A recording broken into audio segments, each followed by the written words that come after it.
안녕하십니까, 강지연입니다. 최근 광주에서 10살 미만의 어린이들이 잇따라 감염되면서 우려했던 가족 간 감염이 현실로 나타나고 있습니다. 또한 코로나 바이러스가 변이를 계속하면서 전파력을 더욱 높이고 있는데요. 국내에서 유행 중인 바이러스는 전파력이 최대 6배 높은 것으로 알려져 있습니다. 이렇게 바이러스의 전파력이 높아진 만큼 우리의 방역 대책도 더욱 세밀해야 할 텐데요. 가장 기본적인 위생 수칙들, 마스크 착용, 또 손 씻기, 거리 두기를 통해서 감염 위험을 낮출 수 있습니다. 꼼꼼히 잘 지켜주시기 바랍니다. 시민의 방송 TBS는 월요일부터 일요일까지 아침 9시부터 9시 50분 TV와 유튜브를 통해 코로나19 특집 생방송을 보내드리고 있습니다. 질병관리본부에 따르면 어제 0시 기준으로 국내 코로나19 누적 확진자는 총 13,137명으로 집계됐습니다. 자, 먼저 서울 상황실 나가 있는 기자 연결해서 지난밤 주요 내용과 현재까지 소식 정리합니다. 정선미 기자. 네, 서울시 재난안전대책본부에 나와 있습니다. 네, 전국 확진 현황부터 살펴주시죠. 네, 어제 0시 기준으로 새롭게 추가된 확진자 수는 48명입니다. 수도권을 넘어 비수도권 감염에 해외 유입 사례가 지속하면서 신규 확진자 수가 발생한 지역 12곳이나 됐습니다. 지역 감염과 해외 유입, 신규 확진자 수가 똑같았습니다. 각 24명인데요. 먼저 지역 감염을 분석해보면 수도권에서는 인천에서 건강기능식품 판매 설명회에 참석한 5, 60대가 집단 감염되면서 관련 확진자가 5명 나왔고요. 경기에서 5명, 서울 2명이 추가돼서 수도권에서 12명이 양성 판정을 받았습니다. 비수도권에서는 광주의 확산세가 무섭습니다.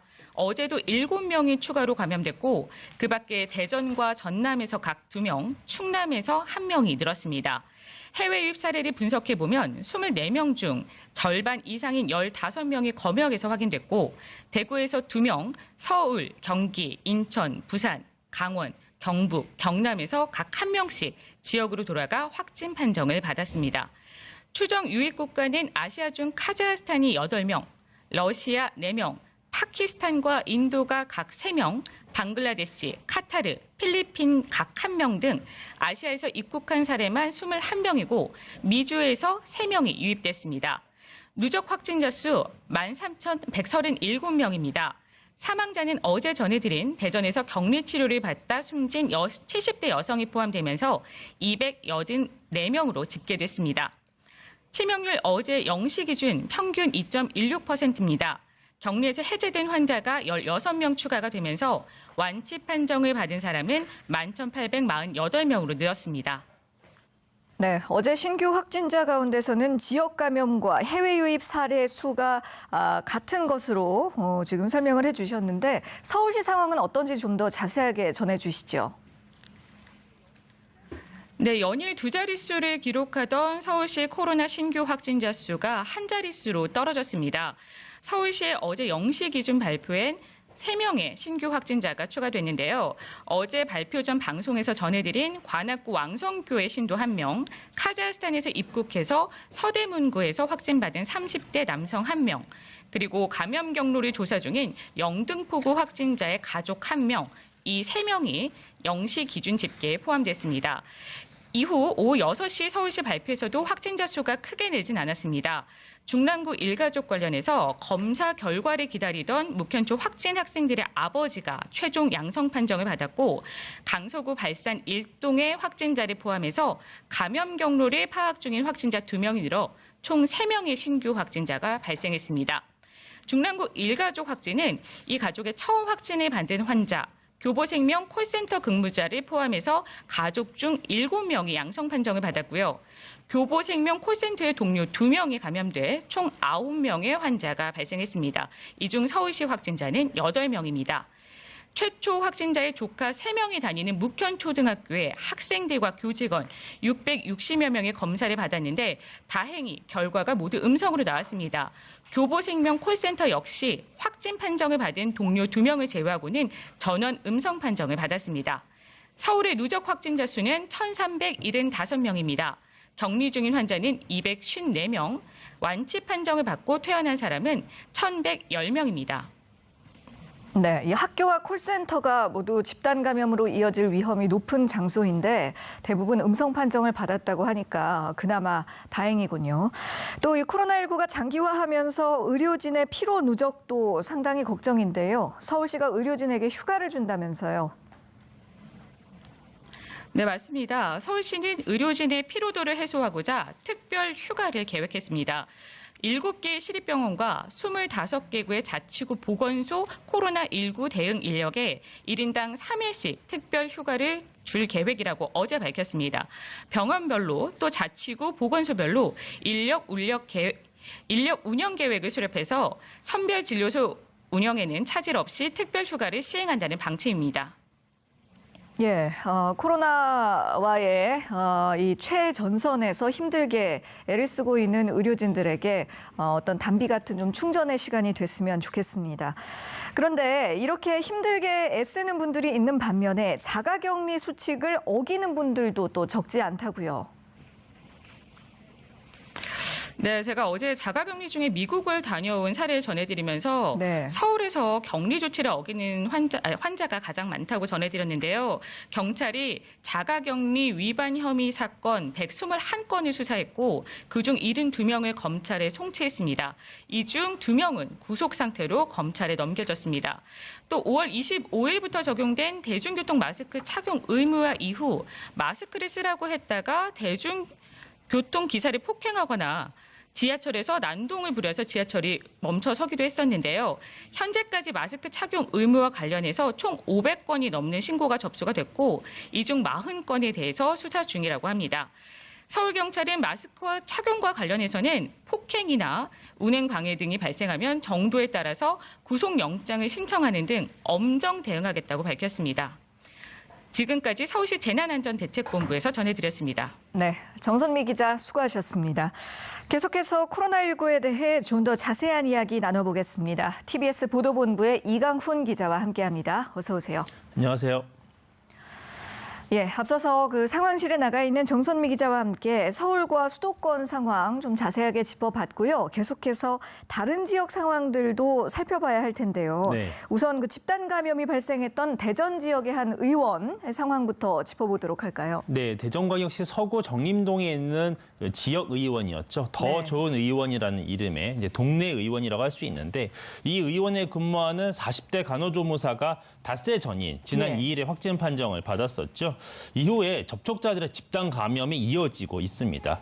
우선 이 간호조무사의 남편과 아들이 감염이 된 상태고 상담 업무를 하던 동료와 50대 남성 직원 또 30대 여성 실습생과 그의 아들 6살 유치원생 아들도 감염이 됐어요. 또 이 병원을 방문했던 60대 여성 환자도 감염이 됐는데 이 병원에 입원을 했다가 이후에 자가격리를 해오던 환자가 있었는데 네. 역시 어제 확진 판정을 받으면서 현재까지 의원과 관련된 확진은 총 10명으로 늘어난 상태입니다.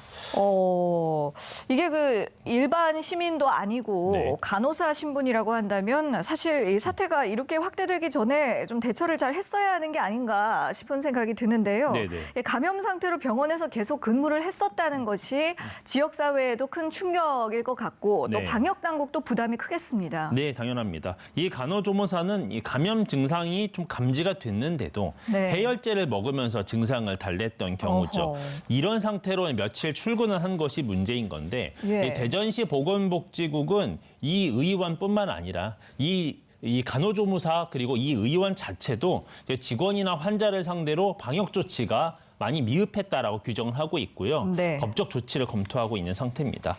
또 이 지역사회 감염이 확산되는 게 우려되다 보니까 교육당국도 나섰는데요. 네. 감염 확산을 좀 차단하기 위해서 대전시 교육청은요. 지난주까지 총 70여 개 학교의 등교 수업을 중단을 하고 원격 수업을 시행을 했는데 네. 검사 결과 확진자가 안 나온 학교들이 있습니다. 이런 경우에는 다시 등교 수업으로 전환을 했고요. 현재는 60여 개 학교가 원격 수업을 시행하고 있는 상태입니다.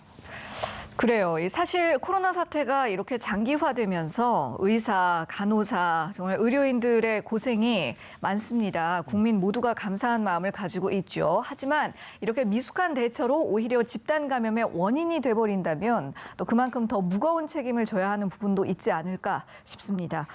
자, 그런데 일반 시민들 중에도 이 감염이 된 사실을 숨기거나 아니면 본인의 이동 경로를 제대로 밝히지 않아서 이 감염 확산을 막고 역학조사를 하는데 상당히 그 비협조적인 경우들이 꽤 많지 않습니까? 그렇죠. 앞서 정선미 기자가 현황을 밝혀주기도 했는데 예. 경기 과천시의 경우가 있습니다. 50대 남성 확진자인데요. 한 주 전인 지난달 29일에 확진 판정을 받았는데요. 자신의 이동 동선을 제대로 밝히지 않은 것으로 드러났습니다. 현재 이 남성과 접촉한 사람 중에 인천에 거주하는 시민 4명이나 확진된 상태인데요. 예. 그런데 이 남성은 그 초기 역학조사 과정에서 자신의 동선을 제대로 밝히지 않았습니다. 네. 알고 보니까 인천의 한 아파트 가정집에서 건강기능식품 방문 판매 설명회를 열었었는데 이러한 그 설명회를 열었던 사실 또 이러한 동선이 있었던 것을 제대로 밝히지 않은 거죠. 예. 그래서 이 남성이 처음 밝혔던 그 동선은요. 그 설명회가 있었던 이제 그날 자택에만 있었고 접촉차는 없었다라고 했었던 겁니다. 네. 그런데 과천시가 이 남성의 GPS 위치 정보를 확인을 해보니 그가 인천시의 한 남동구의 아파트를 방문해서 이 설명회를 열었던 사실을 확인하고 인천시에 통보를 한 거죠. 이후에 인천시가 이를 받아서 아파트 폐쇄로 CCTV를 확인한 겁니다. 그랬더니 이 아파트에서 이러한 설명회를 열었구나라는 이제 사실을 완전히 이제 확인하게 된 거죠. 예. 네.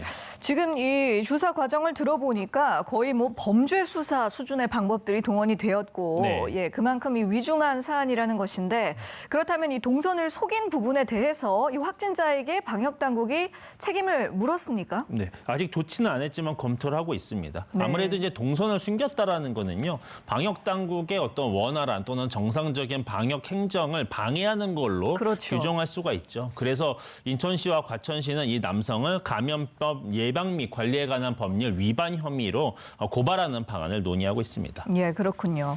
또 이런 경우 말고도 진단 검사 때 일부러 본인이 아닌 다른 사람의 이름을 적었다가 적발된 그런 사례도 있다고요. 네, 참 황당한 경우인데요. 예. 네, 광주광역시 광산구의 한 40대 남성입니다.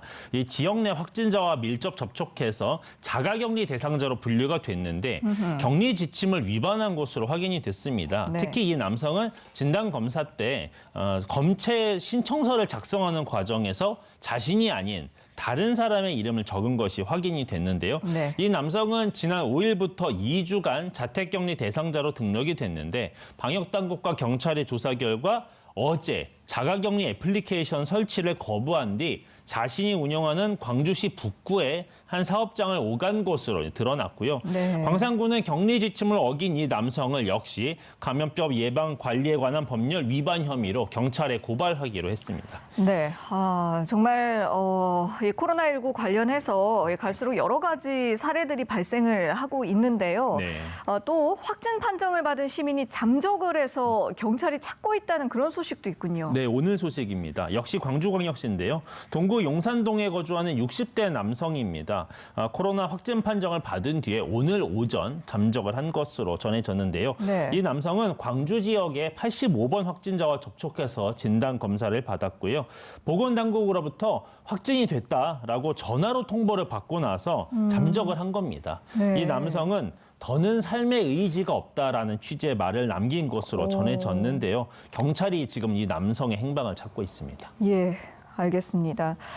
자, 그런가 하면 어제 질병관리본부가 발표한 집계를 보니까 전국의 추가 확진자가 50명 가까이 됐습니다. 네. 7월쯤에는 사태가 진정이 되지 않을까라는 전망으로 개최를 예정했었던 각종 스포츠 대회라든가 그런 행사들이 줄줄이 취소가 되고 있죠. 네, 큰 행사들이 꽤 있었습니다. 당장 큰 대회로는요, 그 전국 수영대회가 경북 김천시에서 사흘 뒤에 열릴 예정이었는데 네. 대한수영연맹이 무기한 연기 결정을 내렸습니다. 사실 연맹 측은 측은요, 나름대로 준비는 했습니다. 대회를 안전하게 치르기 위해서 운영 세부 지침을 마련을 했어요. 내용을 보면 우선 참가자들의 정확한 신원 확인을 위해서 QR코드를 통한 출입기록 남기는 것 당연하고요.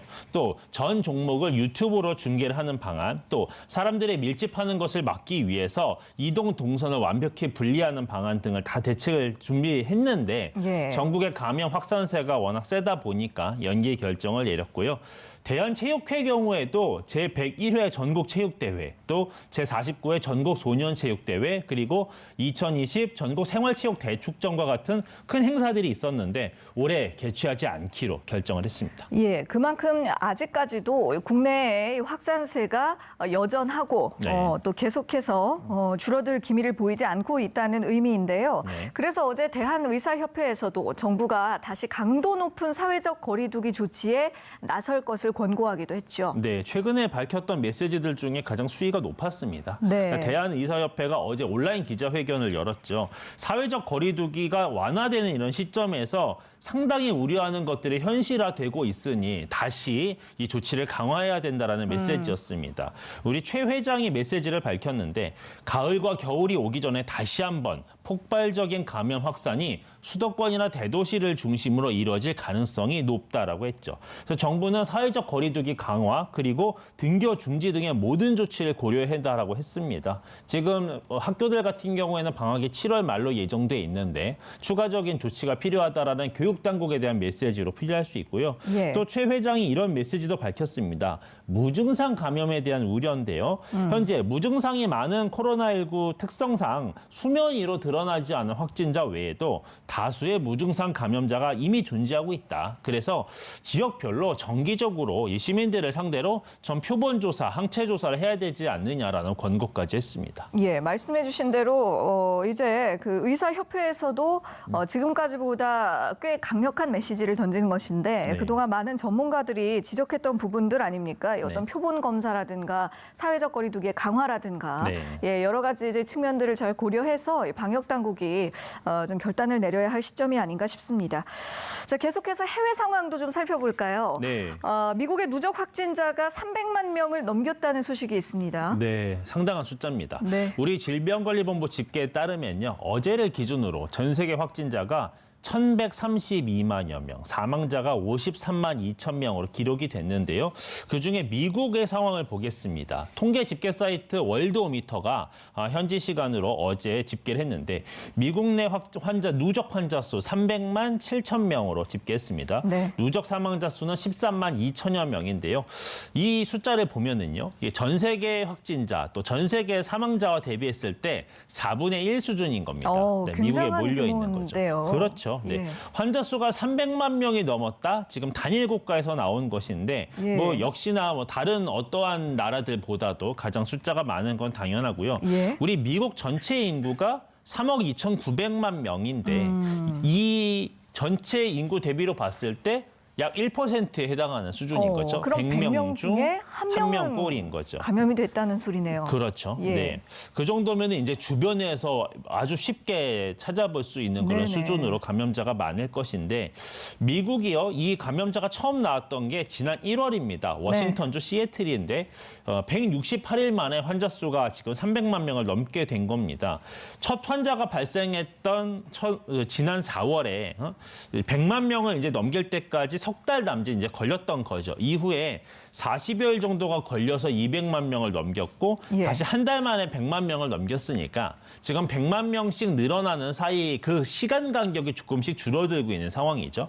처음 4월 당시에는 뉴욕주가 이 확산의 진원지가 됐었는데 지금은 뭐 플로리다, 텍사스, 애리조나, 캘리포니아 이런 4개 주가 감염 확산을 지금 이끌고 있는 모양새입니다. 네. 일부 주와 또 카운티와 이런 시 단위 행정에서는 경제 재가동 계획을 다시 접거나 아니면 영업을 재개했던 뭐 그 점포들이 다시 폐쇄를 하고 있는 상황도 있고 또 식당, 체육관, 영화관, 테마파크들의 어떤 폐쇄 조치가 줄이어 나오고 있습니다. 네. 문제는요. 환자가 급증하면서 병원 병상이 부족한 상태가 심각한 겁니다. 사실 이게 가장 그 위중한 문제죠. 그렇죠. 네. 텍사스주 같은 경우에는요. 일부 병원이 병실과 특히나 가장 중요한 중환자실이 네네. 이미 포화 상태가 됐다라고 선언을 했습니다. 그래서 병원 수용 능력에 이제 빨간불이 들어온 상태고요. 그래서 이제 미국 보건당국 또 방역당국 모두 고심이 큽니다. 그러겠네요. 네, 국립알레르기 전염병 연구소 소장이 지난달 30일에 상원 청문회에 나왔었는데요. 여기서 이런 말을 했습니다.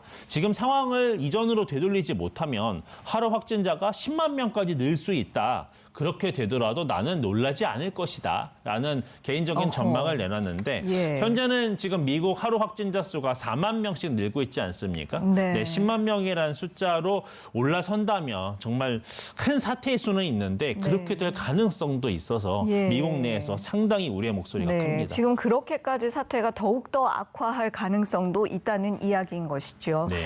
네, 알겠습니다. 자, 지금까지 TBS 보도본부 이강훈 기자와 이야기 나눴습니다. 수고하셨습니다. 맞습니다. 지금 여러분께서는 코로나19 특집 생방송 TBS와 함께하고 계십니다. 네, 이번에는 코로나19에 대한 더 자세한 내용과 이슈들 전문가와 함께 짚어보는 시간입니다. 먼저 설대우 중앙대 약학대학 교수 모셨습니다. 안녕하십니까? 네, 안녕하세요. 그리고 강양구 TBS 과학전문기자도 자리해 주셨습니다. 어서 오십시오. 네, 안녕하십니까? 예, 계속해서 50명에서 60명 안팎의 신규 확진자가 발생을 하고 있고 전국적으로 소규모 확산도 계속되고 있습니다. 현재 상황 정리를 좀 부탁드릴게요. 예, 뭐 여전히 이제 5, 60명대를 오가고 있습니다. 일일 확진자 수가 우선은 저번에도 말씀드렸는데 일일 확진자 수가 상당히 많습니다. 그렇죠. 또 두 번째는 수도권에만 국한되던 환자 발생 양상이 수도권에서 다수 줄어들면서 비수도권으로 확산이 되고 있고 전국화 양상을 확실히 보이고 있습니다. 해외 유입 확진자 수도 증가하고 있고요. 또 깜깜이가 이제 당국과 언론 보도가 약간 다른데요. 대충 한 10에서 13% 정도 수준이 됩니다. 네. 그러니까 깜깜이도 계속 늘어나고 있다 이렇게 볼 수 있죠. 거기에다가 바이러스 변이가 확실히 일어난 것으로 보입니다. 그리고 전파 양상도 이에 따라서 좀 더 빠르게 일어나는 것으로 보입니다. 지금 이런 상황이 현재 우리나라에서 일어나고 있다. 이렇게 종합적으로 평가할 수 있겠습니다. 예, 지금 뭐 짚어주신 것만 해도 정말 여러 가지 이 문제점들이 있네요. 확진자 수 자체도 계속 늘고 있고 비수도권으로의 확산에서 다시 전국화가 뚜렷해지고 있고 또 해외 유입 환자도 다시 늘어나고 있는 추세에다가 깜깜이 환자도 마찬가지고요. 거기다 바이러스 변이 속도도 빠르다. 정말 상당히 우려스러운 상황인데요. 이 강 기자님께 이번에는 질문 드리겠습니다. 국내 코로나19 상황이 시민들이 체감하는 것과 방역 당국이나 전문가가 느끼는 것에 다소 괴리감이 있다라는 말씀을 해주신 적이 있거든요. 이게 어떤 말씀이신지를 좀 더 구체적으로 들어보고 싶습니다. 네, 일반 시민들 입장에서는 뭐 20명에서 30명대에서 30명대에서 40명대, 40명대에서 50명대 이렇게 어쨌든 간에 100명 미만으로 일일 확진 환자 수가 계속 나오고 있기 때문에 마치 지금 상황이 현상 유지 수준이거나 혹은 상황이 통제되고 있는 것처럼 보일 것 같습니다. 네. 이제 그렇기 때문에 방역 당국의 실무자들이 지금 엄중한 상황이라고 여러 차례 이야기를 해도 일반 시민들은 뭐 사회적 거리두기의 수준을 자발적으로 높이거나 하는 등의 실천을 옮기지 않는 것으로 이제 연결이 되고 있는 것 같은데요. 근데 방금 설대우 교수님께서 그 현재 상황을 조목조목 정리를 해주셨습니다만은 지금 상황이 그렇게 간단한 상황이 아닙니다. 예. 네, 일단은 그 몇 가지 조치들을 통해서 이제 확인을 해볼 수가 있는데요.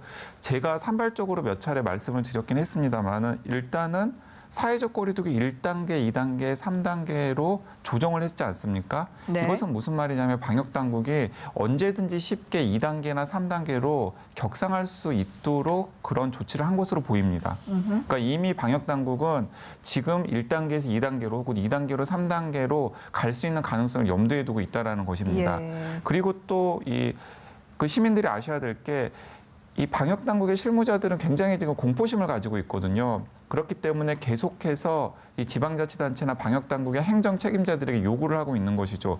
그 연장선상에서 일단은 퇴원 기준이 완화가 되었습니다. 네. 병실 가동률을 높이기 위해서 굳이 병실 가동률을 환자가 생기지 않으면 높일 이유가 없잖아요. 그렇지요. 환자들이 많이 생겼을 때 병실이 부족하는 것을 염려해서 병실 가동률을 높이기 위해서 퇴원 기준을 완화한 것이라고 할 수 있고요. 또 경증 환자들을 손쉽게 수용하기 위해서 생활치료센터를 지금 곳곳에다가 지금 준비를 하고 있습니다. 네네. 네, 이런 상황들이 무슨 상황이냐면은 여름에 어떻게 가까스로 막는다고 하더라도 환절기가 되고 가을이 오면은 폭발적으로 환자 수가 증가할 수 있기 때문에 지금 전체적으로 상황을 굉장히 비관적으로 보고 여러 가지 조치를 취하고 있는 것으로 파악을 해야 됩니다. 예, 그렇기 때문에 이 방송을 보시는 시청자들께서는 지금 상황이 굉장히 심각하고 엄중한 상황이기 때문에 나와 내 가족도 내 이웃의 건강을 지키기 위해서 조금 더 신경 써서 이 생활 방역에 임해 주셨으면 좋겠다라는 당부를 또 드리고 싶습니다. 예, 그러니까 이게 당장 곧이냐 아니면 이 가을 환절기쯤이냐 그 시점의 차이지 어쨌든 이 방역 당국에서도 이 언젠가는 이 국내 환자가 폭발적인 증가세를 보일 것이라는 어떤 예상을 전제를 해두고 지금 미리미리 여러 가지 준비를 하고 있는 모습이라는 말씀이시잖아요. 근데 지금 전조는 굉장히 좋지가 않습니다. 그러니까요. 네. 예, 그래서 이제 그 여러 가지 그 전조 증상으로 지금 이 교수님께서 아까 처음에 정리를 해주셨던 여러 가지 지금 문제적인 사항들이 있는데요. 특히 그 비수도권의 전국화 양상 이 부분에 대해서 지난 주말 또 저희 방송에서 설 교수님께서 이 부분을 또 언급해 주신 바 있죠. 이 부분에 대해서 좀 더 자세한 설명 부탁드려도 될까요? 예, 우선 비수도권에서 실제로 환자 발생이 거의 없는 지자체가 없을 정도입니다, 지금. 네. 그러니까 예전에만 하더라도 실제로 국내 발생이 없는 지자체들이 상당수 있었습니다. 그런데 지금은 지자체들 중에서 일단 국내 발생도 지금 있는 지자체가 상당수가 되고요. 네. 해외 유입까지 합하게 되면은 거의 모든 지자체가 다 매일 신규 확진자가 있는 상황이다 이렇게 볼 수 있습니다. 특히 최근에 지역사회 감염에서 주목할 만한 곳이 광주와 전남이라고 볼 수 있는데요. 그렇죠. 광주 같은 경우에는 현재 모든 전국적으로 지금 1단계에 있음에도 불구하고 방역 2단계 조치에 있고 광주시 같은 경우에는 조금만 상황이 엄중해지면은 3단계로 갈 생각도 지금 하고 있고 고려도 하고 있다 이렇게 네. 얘기를 하고 있습니다. 거기에다가 전남 지자체인 경우에는 이미 어제부터 2단계로 상향 조정을 했습니다. 예. 그러니까 환자 발생이 많으니까 이제 이렇다는 거죠. 이것은 무엇을 얘기하느냐 하면은 언제든지 지금의 양상을 고려할 때 다른 지자체에서도 이렇게 갈 가능성이 있다는 얘기를 하고 있는 것이거든요. 예. 아까 말씀드린 것처럼 바이러스 변이에 의해서 생각보다 바이러스 확산이 빠릅니다. 네. 그렇기 때문에 지금의 관리 상황을 이대로 두거나 아니면 지금의 관리 상황이 좀 더 나빠지는 방향이 되게 되면 비수도권 지역에서도 확대될 가능성이 많고 수도권 지역에서도 지금 이미 어느 정도 한 일주일 전에 비해서는 약간 완화된 측면이 있지만 언제든지 다시 좀 더 악화될 가능성이 언제든지 있다 이렇게 볼 수 있는 것이거든요. 네. 그러니까 지금의 상황이 비수도권은 물론이지만 수도권 자체도 여전히 상당히 위험한 상황에 있다 이렇게 평가할 수 있겠습니다. 예, 그렇습니다. 특히나 또 말씀해 주신 것처럼 광주 상황이 최근에는 좀 굉장히 심상치 않죠. 특히 초등학생 확진자까지 나오고 있는데 그래서 지금 교수님께서 언급해 주셨듯이 광주시의 경우는 상황이 더 악화될 경우에는 사회적 거리 두기 3단계로 또 더 격상하는 그런 방안까지 고려를 하고 있는 그런 사태입니다. 강양구 기자님 생각은 어떻게 보시는지요? 광주 전남 같은 경우는 지금 상당한 공포감을 가지고 있는 것으로 보입니다. 네. 왜냐하면 광주 전남은 사실 코로나19 유행이 계속되는 동안 사실상 청정 지역이었어요. 예, 예. 네, 그래서 대규모 유행에 대비한 여러 가지 조치들이 다른 지자체들에 비해서 좀 더 느슨하게 이루어진 것도 사실이고 또 시민들 사이에서 사회적 거리두기 수준이 낮았던 것도 사실입니다. 그런데 이제 수도권이나 혹은 대전에서 유입된 것으로 추정이 되는 바이러스가 지역사회에서 굉장히 빠른 속도로 전파가 되니까 예. 이걸 이 정도 수준에서 막지 못하면은 굉장히 큰 일이 일어날 수도 있겠구나라는 경각심이나 공포감을 지금 지방자치단체가 느끼고 있는 것 같고요. 예. 그래서 광주시도 2단계로 먼저 격상을 했고 전남도 따라서 2단계로 격상을 했고 지금 이 추이가 좀 더 빨라지면 3단계로도 이제 격상하는 것을 지금 검토하고 있는 것으로 보입니다. 근데 이게 광주 전남의 문제만이 아닙니다. 네네. 왜 광주 전남의 문제만이 아니냐면 다른 지역에서도 광주 전남과 유사한 형태로 이 지역 사회에서 바이러스가 확산이 되면은 또 동시다발적으로 사회적 거리두기의 단계를 그 지자체 광역 지자체 별로 상향 조정을 할 수가 있는 것이거든요. 네. 이제 그러면은 애초에 바이러스의 진원지였던 수도권만 남겨두고 다른 지역들이 다 이 사회적 거리두기 2단계, 3단계가 되면은 사실 그런 단계가 되면은 전체적으로 사회적 거리두기의 수준을 확 높여서 이 바이러스가 더 이상 전국적으로 확산되지 못하도록 조이는 게 훨씬 더 효과적인 방법일 수도 있겠다라는 생각도 들고요. 예. 그래서 앞으로 지금 이것이 지역 사회에서 어떤 식으로 지금 바이러스가 전파되는지를 좀 더 예의주시해야 될 것으로 보입니다. 예, 맞습니다. 자, 계속해서 또 다른 사례 한 가지 더 살펴보겠는데요. 의정부 헬스장 관련 확진자가 빠르게 늘고 있죠. 그런데 부천 헬스장의 경우는 확진자가 나왔습니다만 추가 감염자가 한 명도 없었습니다. 방역 수칙을 잘 지키느냐 안 지키느냐 이 부분이 이렇게 큰 결과의 차이를 만들어낸 것이 아닌가 싶거든요. 예, 뭐 이건 명확합니다. 네. 우리가 여러 번 봤었는데요.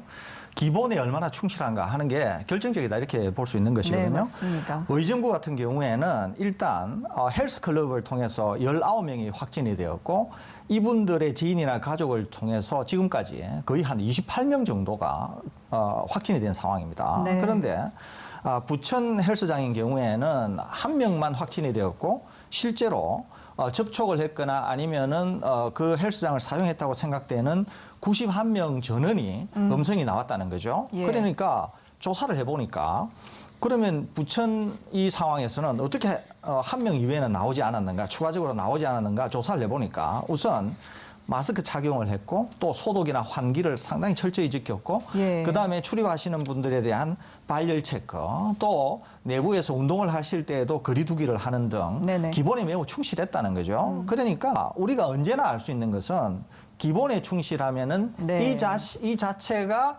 치료제이면서 백신이다. 이것은 매우 명확해 보입니다. 예, 교수님께서도 항상 자주 강조하시잖아요. 기본에 충실하는 것이 가장 중요하다.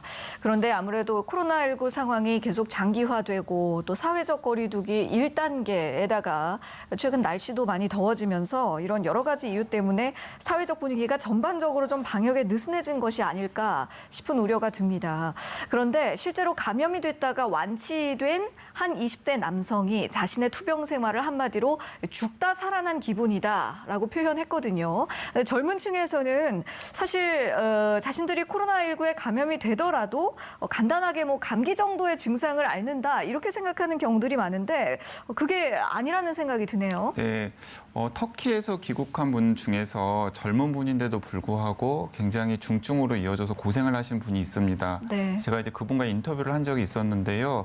그분이 무엇이라고 표현을 했냐면 저승사자를 몇 번이나 만나고 살아난 것 같다. 예. 그러니까 이제 저승사자를 몇 번이나 만났다고 생각이 될 정도로 굉장히 심각한 상태까지 이제 이르렀던 것이죠.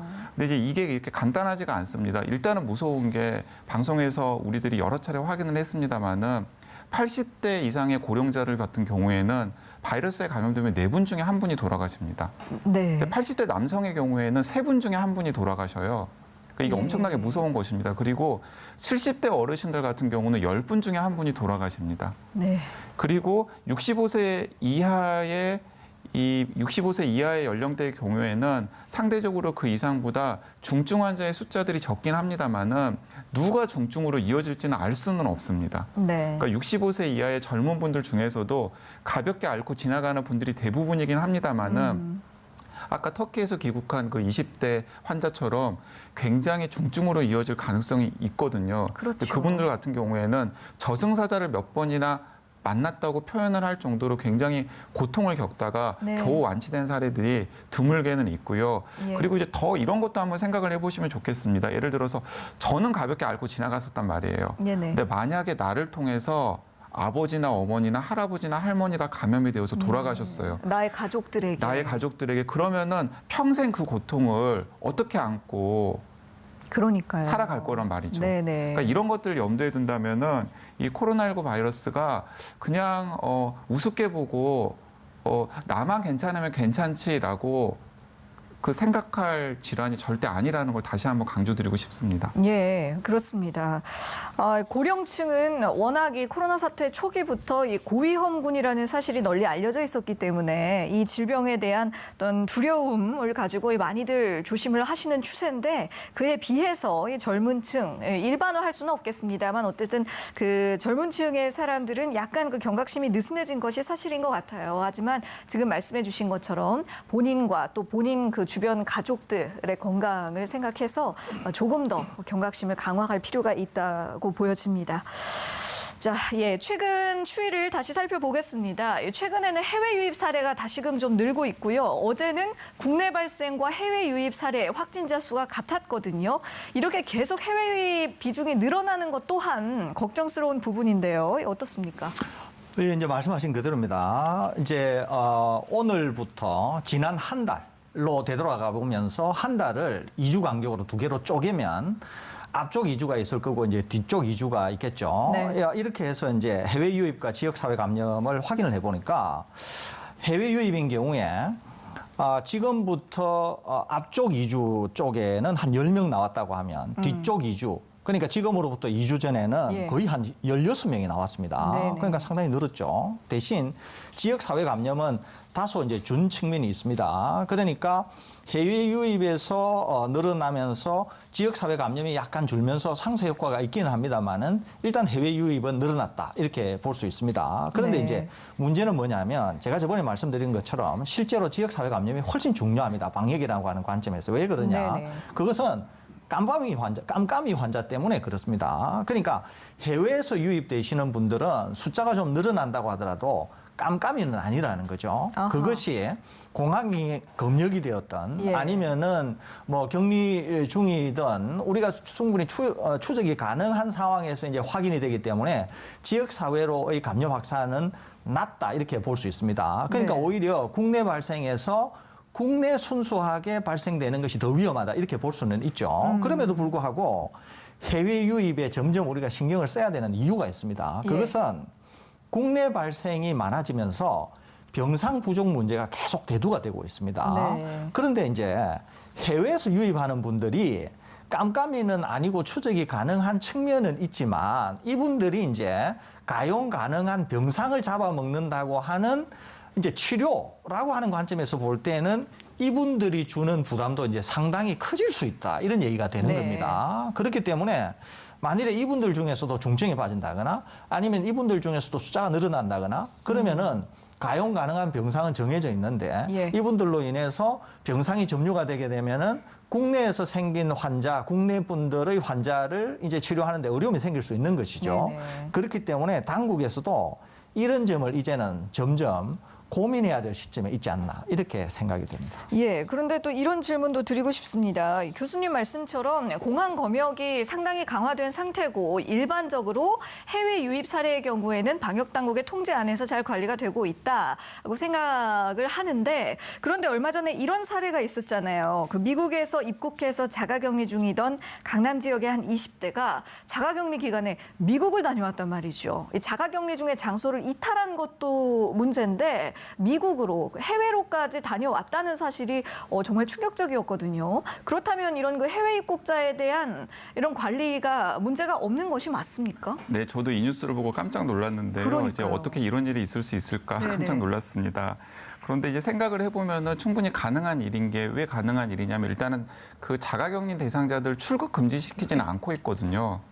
네, 그렇기 때문에 이제 그분들이 만약에 마음 먹고 이탈을 해서 이제 출국을 한다라고 한다면은 예. 사실은 공항에서 이제 걸을 수 있는 길이 없었기 때문에 이런 사례가 이제 생겼다라고 생각을 할 수 있겠고요. 네. 그리고 또 한편으로는 방금 설 교수님께서 설명을 해주셨습니다만은 해외 유입 사례들이 늘어나면은 그만큼 각 지자체나 혹은 보건소에서 관리해야 될 사람들의 숫자가 늘어납니다. 예. 그러면 그 숫자가 적을 때랑 숫자가 많을 때를 비교를 해보면 숫자가 많으면은 자연스럽게 통제를 벗어나는 일탈 사례도 많아질 수밖에 없거든요. 네네. 근데 그렇게 일탈 사례가 많아지면 그것이 지역사회 감염으로도 이어질 수도 있고 또 이제 방금 질문 하신 것처럼 있어서는 안 되는 것처럼 보이는 이제 그런 일탈 사례가 생길 수도 있는 것이죠. 네. 근데 이제 이 경우에는 아마 무엇인가 굉장히 급한 일이 있었기 때문에 아마 이제 제가 알기로는 비자 문제 때문에 어쩔 수 없이 중도에 출국을 해야 되는 상황이었던 것으로 알고 있는데요. 네. 그래서 정부는 이런 사례들을 방지하기 위해서 해외 입국 자가격리자 중에서 중도에 출국해야 되는 특수한 사정이 있다면은 그것을 좀 배려하는 조치도 지금 강구 중인 것으로 알고 있습니다. 그러니까 왜냐하면은 예를 들어서 이런 자가격리 때문에 생업이라든가 굉장히 중요한 개인사에 영향을 주는 일이 또 있어서는 안 되고 네. 그런 일을 못하게 하면 또 이런 일탈 사례가 생길 수 있잖아요. 네, 네. 그렇기 때문에 그런 좀 현명한 조정 같은 것도 이 기회를 이용해서 필요해 보입니다. 예, 맞습니다. 그런가 하면 또 이런 사례도 있었습니다. 확진 판정을 받고 격리 조치 중이던 확진자가 300m 정도 되는 거리를 걸어서 보건소로 이동을 했거든요. 이 확진자는 보건소의 허락을 받고 이동했다고 이야기를 합니다만 이거 정말 괜찮은 건지 아니면 이 조금 전에 살펴본 사례와 더불어서 우리 방역 대책에 약간의 그 구멍이 있는 것은 아닌지 좀 우려스럽습니다. 이게 사실 원칙적으로는 있어서는 안 될 일이죠. 이제 원칙적으로 지금 뭐 자가격리 중인 분도 아니고 확진 판정을 받고서 격리 조치 중이었던 그러게요. 분이잖아요. 더 심각한 것이죠. 그렇습니다. 그러면은 기본적으로는 방역이 철저하게 되어 있는 구급차를 이용해서 이동하는 것이 정석입니다. 그런데 아마도 현장에 있는 보건소 관계자들이 판단을 했을 때는 거리가 300m 정도로 굉장히 짧은 데다가 네네. 아마 그 사이에 추가적으로 전파를 일으킬 가능성이 없다라고 현장 실무자들이 판단을 했었던 것 같습니다. 그렇지만 원칙적으로는 있어서는 안 될 일이라는 걸 강조하고 싶습니다. 예, 알겠습니다. 자, 이제 코로나19 바이러스에 대한 이야기로 넘어가 보겠습니다. 이 바이러스가 계속해서 변이를 하고 있다는 이야기 많이 짚어드렸었는데요. 최근에 국내 코로나19 바이러스 유형을 분석한 결과가 나왔습니다. 그런데 뭐 S그룹, V그룹, 뭐 GH그룹, 저희 그 일반적인 시민들이 보기에는 좀 어렵더라고요. 교수님께서 쉽게 설명을 해주실 수 있을까요?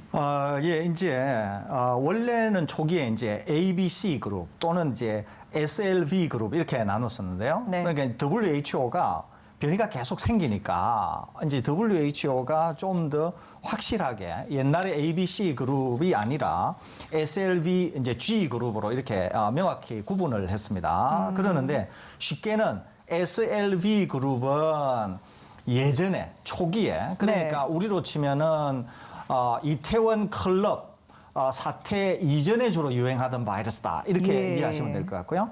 G그룹, 그것이 이제 GR이냐, GH냐, 그냥 G냐에 상관없이 G그룹은 네네. 그냥 이태원 클럽발 이후에 생긴 그룹이다. 이렇게 이해하시면 될 것 같습니다. 예. 지금은 S나 L이나 V그룹은 활동량이나 전파력에 있어서 상당히 이제 좀 미미한 수준으로 떨어지고 있고요.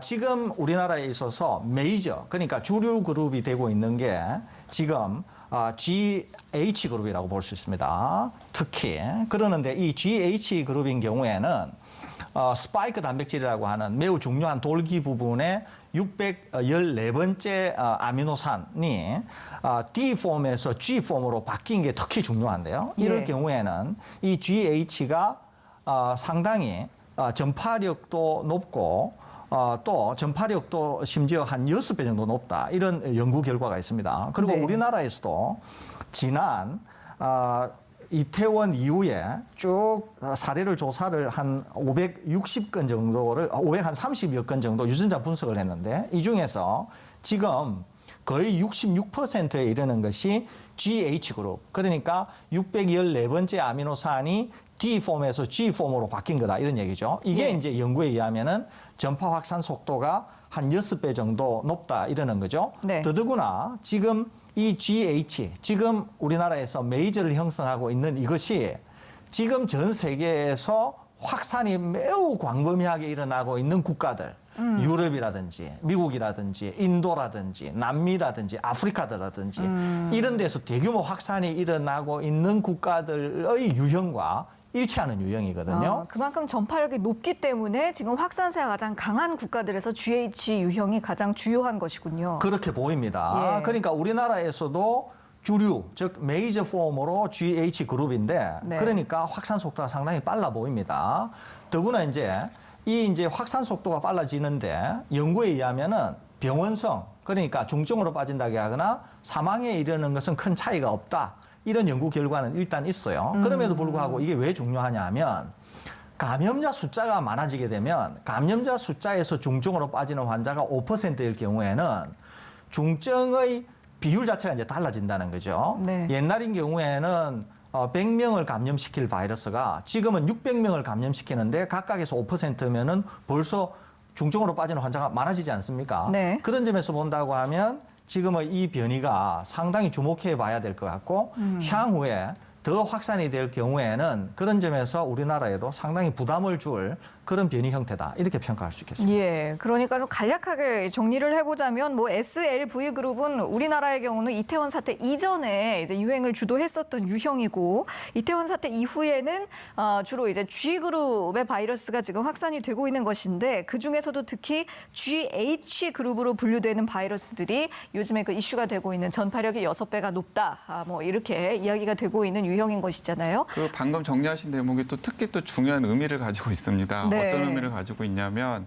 설 교수님이나 제가 방송에서 여러 차례 5월 6일 생활 속 거리두기로 전환한 이후에 이태원발 집단 감염 이후에 방역이 호술했기 때문에 지금 전국적으로 수도권 또 전국적으로 이어지는 유행 양상이 생긴 문제점들을 여러 차례 지적을 했었습니다. 네네. 그런데 이 유전자 변이 바이러스의 양상을 놓고 보면은 네. 사실 그 얘기가 정확하게 맞았다라는 게 드러나죠. 예. 왜냐하면은 4월 이전에 우리나라에서 유행했던 바이러스와 5월 이후에 유행한 바이러스의 변이형이 전혀 다르거든요. 그렇네요. 그러니까 예. 그 말은 무슨 말이냐면은 4월 말부터 5월 초 그 2주에서 한 달 정도의 기간 동안 우리가 바짝 조였었다라면 네. 국내에서 새롭게 유입된 것으로 추정되는 GH 바이러스가 이토록 많이 확산이 안 되었을 거라는 생각을 해볼 수 있기 때문에 이제 초기의 정확한 방역이 그 이후에 유행 양상을 어떻게 결정하는지를 보여주는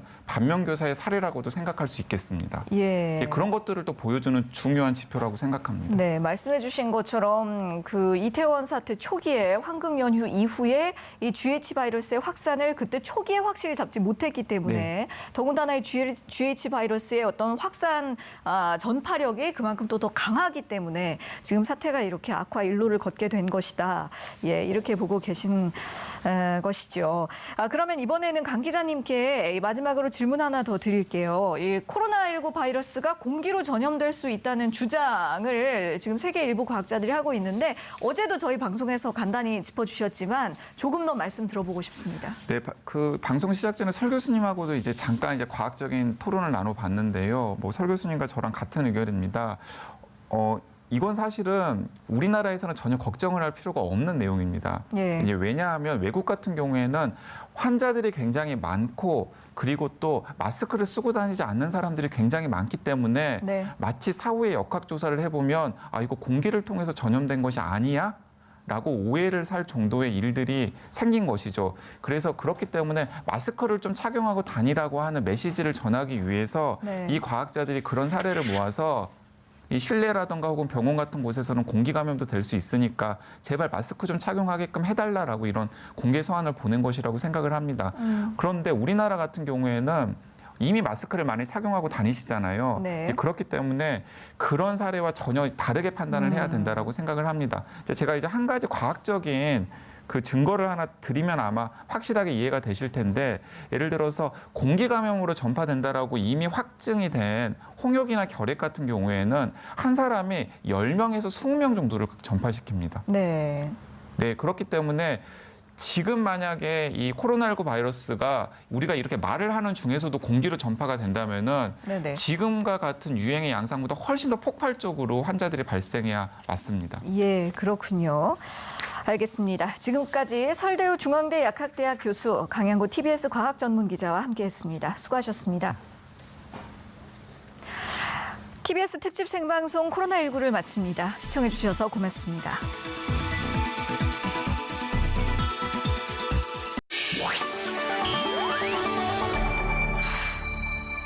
TBS